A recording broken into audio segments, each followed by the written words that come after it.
ঈদ উল ফিতর এর সুন্নাহ আছে অনেকগুলো। কি কি সুন্নাহ আছে ঈদ উল ফিতরের? ঈদের চাঁদ উঠার পর থেকে প্রথম আমল হলো ফিতরা দেওয়া।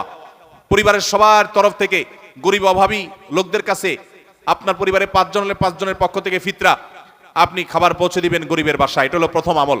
দ্বিতীয় হলো ঈদের চাঁদ দেখা গেছে, তাকবীর শুরু করবেন, আল্লাহু আকবার, আল্লাহু আকবার, লা ইলাহা ইল্লাল্লাহু, আল্লাহু আকবার, আল্লাহু আকবার, ওয়ালিল্লাহিল হামদ।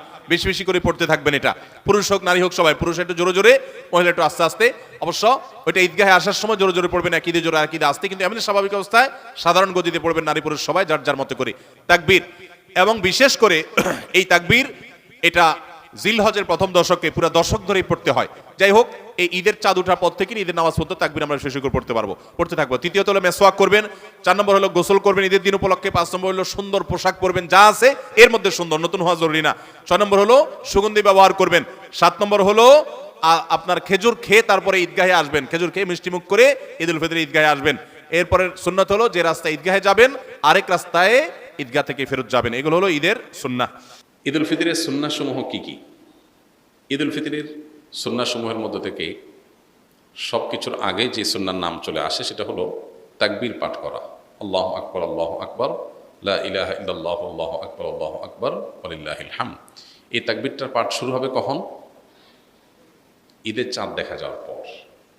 ঈদের চাঁদ দেখা যাওয়ার পর থেকে আপনি গুনগুনিয়ে আপনি এটা পড়তে থাকবেন যত বেশি সংখ্যক বার। বাসা বাড়িতে কাজ করছেন, পরিষ্কার পরিচ্ছন্ন করছেন, ঈদের প্রস্তুতি নিচ্ছেন, হেল্প করছেন একে অন্যকে, এর মধ্যেই আপনার মুখে তাকবীর চলবে। আপনি মাগরিবের নামাজের পরে এশা নামাজ পড়তে আসলেন, মাগরিব পড়তে আসলেন, তারপরে আবার বাসায় যাচ্ছেন, যেতে আসতে তাকবীর পড়বেন। মানে ঈদের চাঁদ দেখা যাওয়া থেকে নিয়ে তাকবীরটা পরিমাণে বাড়তে থাকবে। যে যত বেশি পারেন এই তাকবীরটা পড়তে থাকবেন। কতক্ষণ পর্যন্ত চলবে? ঈদের নামাজের জন্য ইমাম যখন বের হবে, মিম্বরের দিকে আসবে, মেহরাবের দিকে আসবে, তখন শেষ থাকবে, তার আগ পর্যন্ত তাকবীর চলতে থাকবে। তার মানে আমরা ঈদগাহে যখন যাব তাকবীর পড়তে পড়তে যাব, আবার যখন মসজিদে প্রবেশ করব অবসর বসে থাকবো, ইমাম সাহেবের অপেক্ষায় থাকবো, তখন আমাদের মুখে তাকবীর চলতে থাকবে। অনেকেই এই সুন্নাতটা জানেন না, যার কারণে এটা মিস করেন। তাহলে আমরা তাকবীর পড়তে থাকবো ইনশাআল্লাহ। ঈদ উল আজহাতে তাকবীর উচ্চস্বরে পড়ার জন্য, আর ঈদ উল ফিতরের তাকবীর বিশেষ করে চলতে ফিরতে যখন পড়বো নীরবে পড়ার জন্য নির্দেশনা করা দেওয়া হয় আছে। তো তাকবীরটা পড়া, এটা হলো প্রথম নির্দেশ। দ্বিতীয়ত হলো ভোরবেলায় অন্য দিনের চাইতে একটু আগে আগে ঘুম থেকে ওঠা। আমাদের উল্টা হয়, সারা রাত ঈদের শপিং কেনাকাটা পোলাপানের আড্ডাবাজি করে এসে অন্যান্য দিন ফজর নামাজ জামাতের সাথে পড়লেও ঈদের দিন মাস্ট মিস, উল্টা। অথচ ঈদের দিন ফজর নামাজ জামাতের সাথে পড়া, আগে আগে ঘুম থেকে ওঠা, এটার গুরুত্ব আরও বেশি। 3 নম্বর হলো গোসল করা। ঈদের জন্য গোসল করা। কেন গোসল করতে হবে? কারণ ঈদগাহে অনেক লোকের গ্যাদারিং হবে, আমি একটু ফ্রেশ শরীরে যাব, ঈদের আনন্দটা যেমন পূর্ণতা পাবে, আবার পরিবেশটা ভালো থাকবে। যে আপনার গায়ে ঘামের গন্ধ, আপনার অপরিচ্ছন্নতা থাকলে অন্য লোকের কষ্ট হতে পারে। সবাই একসাথে থাকবে যেহেতু, যাতে পরিবেশ ভালো থাকে।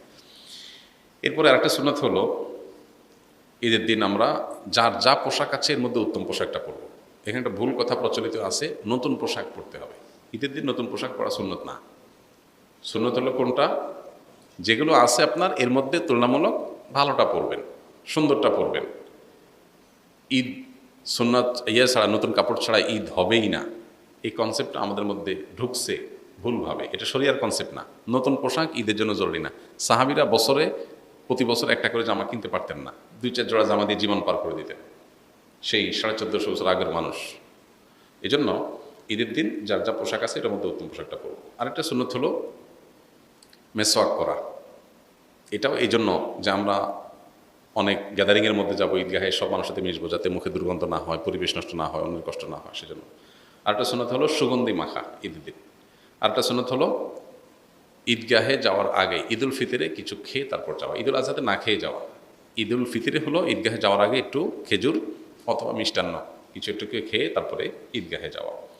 এবং ঈদগাহে যাওয়ার ক্ষেত্রে যে রাস্তায় যাওয়া, আসার সময় ভিন্ন রাস্তায় আসা। আর যদি রাস্তা ভিন্ন না থাকে তাহলে রাস্তা এক পাশে যাওয়া, আরেক পাশে আসা। পায়ে হেঁটে আসা যাওয়া করা ঈদগাহে। এখন যদি ঈদগাহ দূরে হয় তো গাড়িটা দূরে পার্কিং করে ওইটুকু অন্তত পায়ে হাঁটার চেষ্টা করে। আর এর বাইরে ঈদের দিনের আরেকটা গুরুত্বপূর্ণ বিষয় হলো ফিতরা দিয়ে তারপর ঈদগাহে যাওয়া। ফিতরা শেষ করে দিয়ে তারপরে ঈদগাহে আসা। আল্লাহ তাআলা আমাদের ঈদের সুন্নতগুলো মেনে চলার তৌফিক দান করুন।